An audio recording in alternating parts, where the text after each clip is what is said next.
this is new, me talking before the intro music starts. What are you going to do? Just going to be one of those days, I guess. So basically, before the music starts, our topic that I'm going solo on because I saw enough discourse online about it is salary caps, the baseball playoffs, and the upcoming lockout for the 2027 MLB season.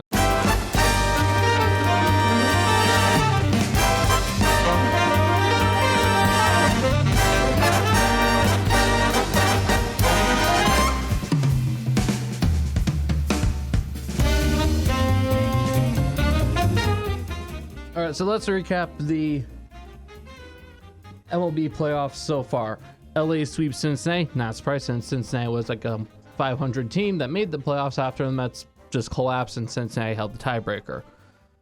The Cubs ended up beating San Diego, which matched Tyler's prediction there, where the Cubs won in 3 games. The Yankees beat Boston, unfortunately, in 3 games.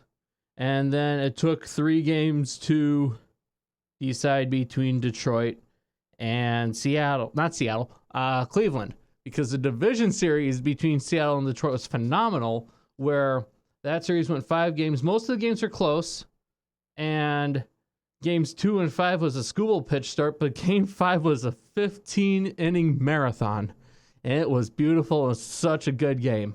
Toronto just kind of demolished the Yankees and gentlemen swept them, and LA essentially did the same to Philly. However, the Philly also could have won game 4 of the NLDS if it wasn't for a mental mistake in the playoffs that might result in a pitcher having to be traded out of Philly, since the Philly fans may not want him there.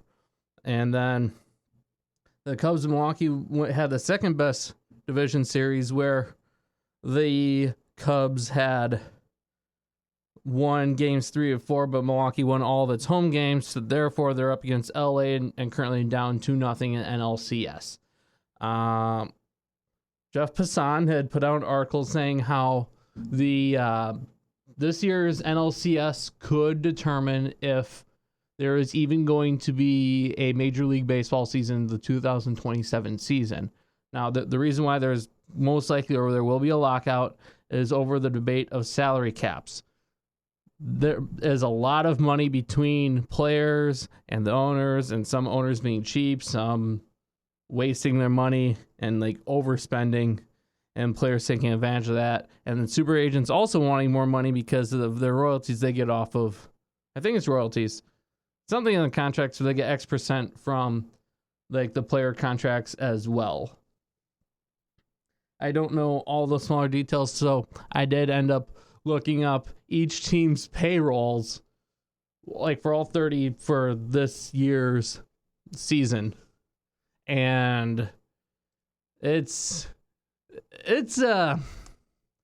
quite large. Too much money. Anyways, the Mets have $323,099,999. Okay, let's round that. Let's call it 323.1 million. The Dodgers, theirs says 321.29 mil. I'm rounding up here. Okay, first off, that number is also kind of a lie, because I'll get to the deferred money in a second.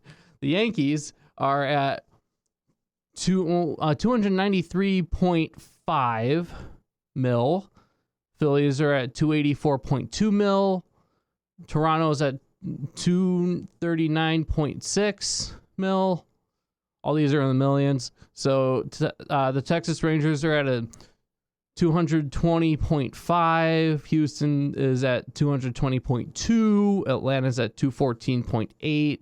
San Diego is at 208.9. Cubs 196.29. The Arizona Diamondbacks is at 195.3. Boston is at 193.6. Angels 190.5. San Francisco 173, Baltimore 162.3, Seattle 146.8, Detroit 143, Minnesota 142. They're also, well, they were at 425 million in debt at one point. But hey, guess what, Twins? You've now made up that debt, and now you're 246 million, not for 246, 245 million in debt.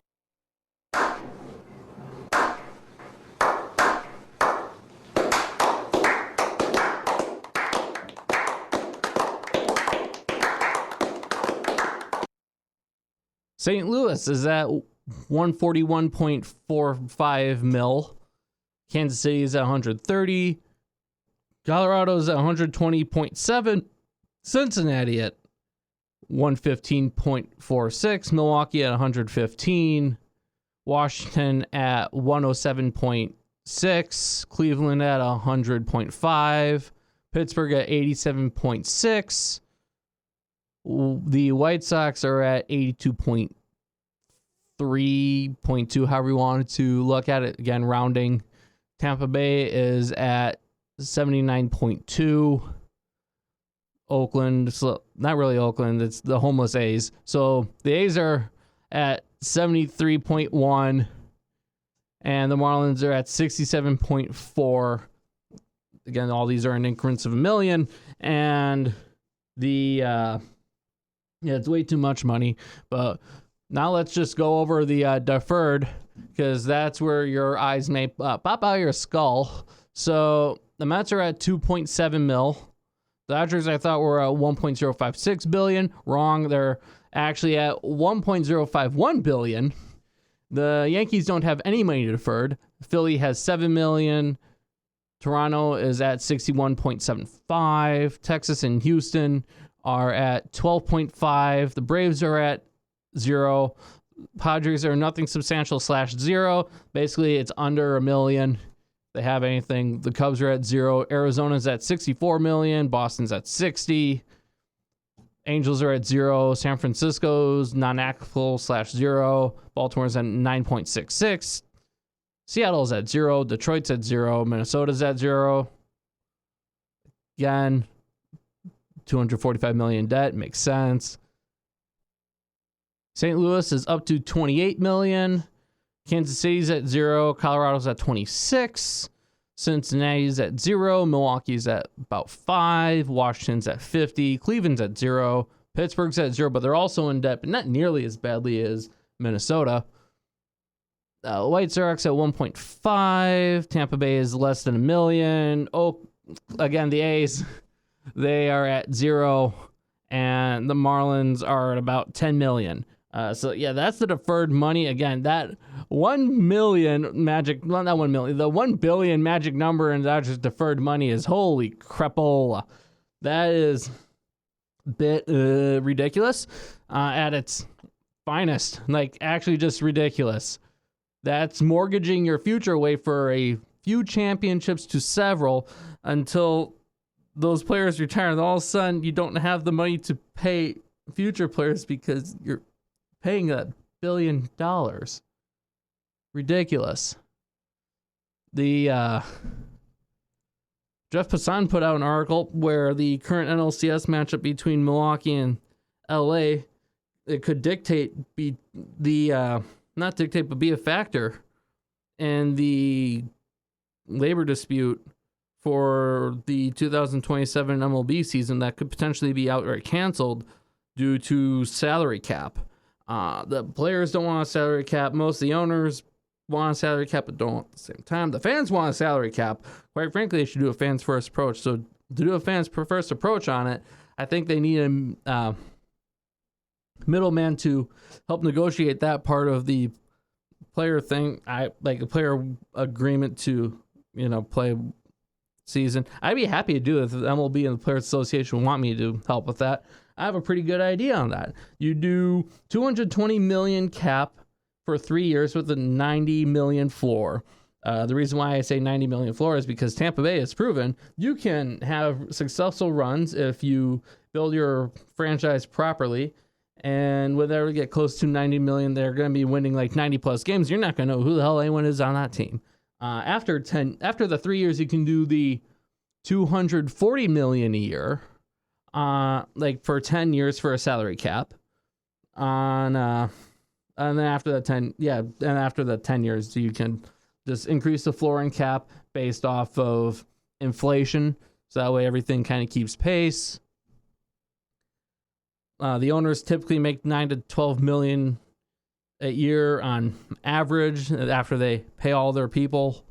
And the franchises themselves, they, as a profit, it varies from team to team. Like some franchise will lose money for a year, and another one could gain up towards like $100 million in profit. And when it comes to revenue sharing, I think the percent of revenue sharing is around like 48% throughout the entire league. Let's see, like I know like the rookie deals, like where like the first series before arbitration starts, I'd like to say that's somewhere between 700 and 700, like 740 and $780,000. Both of them being thousands of dollars, obviously. Before taxes, and then after that, you just got to cut that in half. That goes with all the player contracts. Your player contracts, the teams are actually intelligent in how they pay, is you front load all of the contract money and before the age 31 season, because most players, or the average player, starts declining after age 31. The pitchers last longer because pitching is eternal, quite frankly. Pitchers start declining around age 32, 33 on average. And when they're successful, if they choose to, they can choose to play until they're like 40 to 45 years old. Let's go over some pitchers who are pitching in their 40s. Charlie Morton, Verlander, Scherzer, Rich Hill. Other former players would include, like, I think Jamie Moyer pitched till he's like 47, 48. Mariano Rivera. Just to name a few, quite frankly. Hence pitching being eternal. And then hitters, they end up retiring earlier than pitchers anyways. The average MLB retirement age, when you include those who have successful careers and not, is usually around age 30. But the players you don't really know about is why it's the age that it is, kind of how it be. Now, if players want to, not players, but if teams want to go over the salary cap, I suggest a system where you have, or they could go over actually, if you have a traded for a rental player. Rental has to be in definition of having that player for 0.5, like a half a season to a year and a half. If you have a player for a half a season due to a trade and you're over the salary cap because of that, you can offer that player a 1-year contract. Otherwise, they have to go to a different team because you're over the salary cap. And the salary cap should also only be for the on-fielder and dugout players, not the coaches, managers, just the players. The current contracts get grandfathered into everything, so that way that can eventually just kind of weed itself out. That's how I would do it for a salary cap. Makes sense to me. I don't know if it makes sense for y'all, but please let us know. Anyways, with the NLCS, you have the Dodgers who have $1 billion payroll. Milwaukee, when you have the deferred money that they do, you're looking at about 120 million. Let's just call it that. And when you have a healthy super team, because LA is a super team, unless they're hurt, which when they're hurt, they don't have a super team. If they're healthy and they're just clicking, they're just going to win ball games. You're not going to stop them. You just have to bend over and pray and hope for the best. However, that play in NLCS Game 1, like that double play, you're never going to see that thing. And that was neat. The Grand Slam taken away except bobbled, so therefore it counts as a standard hitter in play ball. Frelick catches it, loses his hat, gives a look where his hair is like all over the place. It's kind of cool. Actually, it created memes. And throws a Jory Ortiz over a short, throws a Contreras for the force out. Contreras then takes the ball to himself. He brings it over to third for the force out there for that double play. Baseball is so weird and cool. There's a lot of numbers in it, a lot of money beat right now because no salary cap. Put salary cap. Oh, and mentioning a pay stuff, you also have the luxury tax. So how I would do the luxury tax is instead of having a set dollar amount, just say the top 5 teams, no matter what season they're at for the payroll because of the salary cap, have to pay that luxury tax. So therefore, no one can avoid it. But it's only the top 5 payrolls of any given season that have to pay it. Now, teams pay average team pays, I like to say, somewhere between 45% to 52% of their revenue is what they spend on the players each year. And then when you have to factor all that stuff in for how the owners make their money. And then the article from Passan that had mentioned the NLCS, essentially if Milwaukee were to come back and win, the players can use that, saying it's all based off a strategy to win the playoffs. While if LA wins, you can just point your finger like, hey, we need salary cap. Actually, all the fans, as I said, the fans want the salary cap. Most of them anyways. If you're an LA fan, you probably don't want it. But let's be real, like the salary cap folk, for any teams that want the salary cap, it's going to be all the teams that's not the Mets and LA.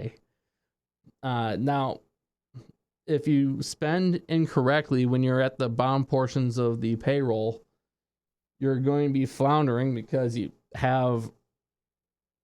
spend money in the wrong areas, quite frankly. Like, let's look at Pittsburgh. They spent money in the wrong areas. They're not supporting Paul Skeens. Therefore, they're already wasting his career. And Paul Skeens going to win his first Cy Young.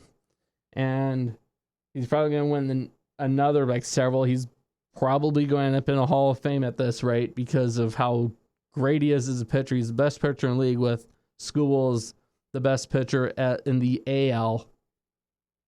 Can't really... Yeah, you got to support your guy Paul Skeens or trade him. And actually, if you trade him, you can get somewhere between 7 and 10 prospects for Paul Skeens right now if you were to trade him. So Pittsburgh, trade him. You can help out your franchise a lot. Unless you just trade him for pennies on the dollar. In that case, you're just going to piss off your fans even more. Your choice if you really want to do that.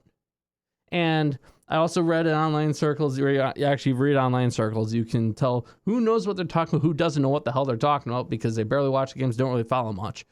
And which people think they have a rough idea of what they're missing, but you can't really avoid it when players get hurt after the trade deadline. Like, let's say a number one starter like Woodruff getting hurt at the end of the season, or if let's say you have it's necessary bats for playoff runs that get injured at the end of the season, can't avoid it.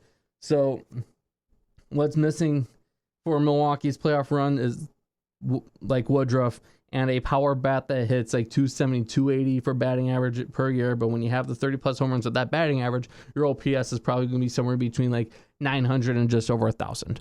You kind of need one of those bats. Those are the two things Milwaukee is missing because of Woodruff being out until at least World Series. If they were to pull off a miracle and beat LA, and if Seattle holds on to the ALCS and goes against LA, then you're looking at 2001 World Series situation where if Seattle beats the 4-ace team in LA, then that's a miracle and a half in baseball because that's not supposed to happen. I hope it does. I'll be completely biased here. I like all the small and mid-market teams. When it comes to the large markets like the Yankees and the Dodgers, I don't really like them that much because they oftentimes just buy championships. And not cool. When they have a salary cap on there and you have back-to-back championships, it becomes more cool because you actually have to work for it and you have to like figure out how to construct the roster within the luxury, like not luxury tax, but the salary cap and how you do all the other finances. Now, if you want to discuss owners wanting new stadiums, I think all stadiums should be privately funded, but it's neither here or there. And before I sign off, the Sun Prairie Community Band, which is totally off topic, but I told the ensemble, I'm on the board as well though, that I would share that we have a concert coming up at Central Heights Middle School in Sun Prairie at their auditorium, free concert. All are welcome to come. We encourage it. The one of the things we're doing is Bohemian Rhapsody.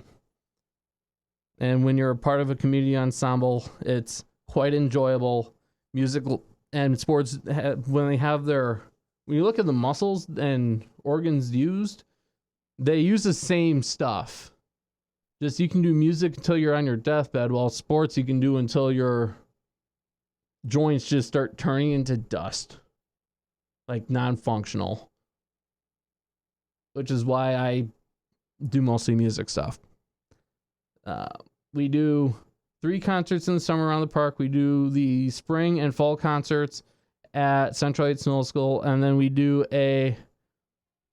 over at Sun Prairie West, we have a joint concert with the community choir for like a winter Christmas type of concert. And the groups do a pretty good job. If you go on the YouTube page, you have, like, obviously you have the Glenwood Moravian Trombone Choir stuff that I share around there, but you also have a playlist on there that I created that shows pieces that I've played with the Sun Prairie Community Band on, if you wanted to check those out. Otherwise, if you want to reach us, you can contact us on Twitter or X, however you want to call it, at Let's Chat BT. Let's Chat BT at gmail.com if you want to email us. Join the Facebook community group. If you join the Discord, cool. We'll love to have activity there too. You can follow the Facebook announcement page. And, well, yeah, you can listen on YouTube. You can listen to us at the 3 major platforms of iHeart, Spotify, Apple. If you download, it helps us out quite a bit. If you subscribe on YouTube, that does help. When you just listen and don't download or subscribe, it's hard for like traction to build.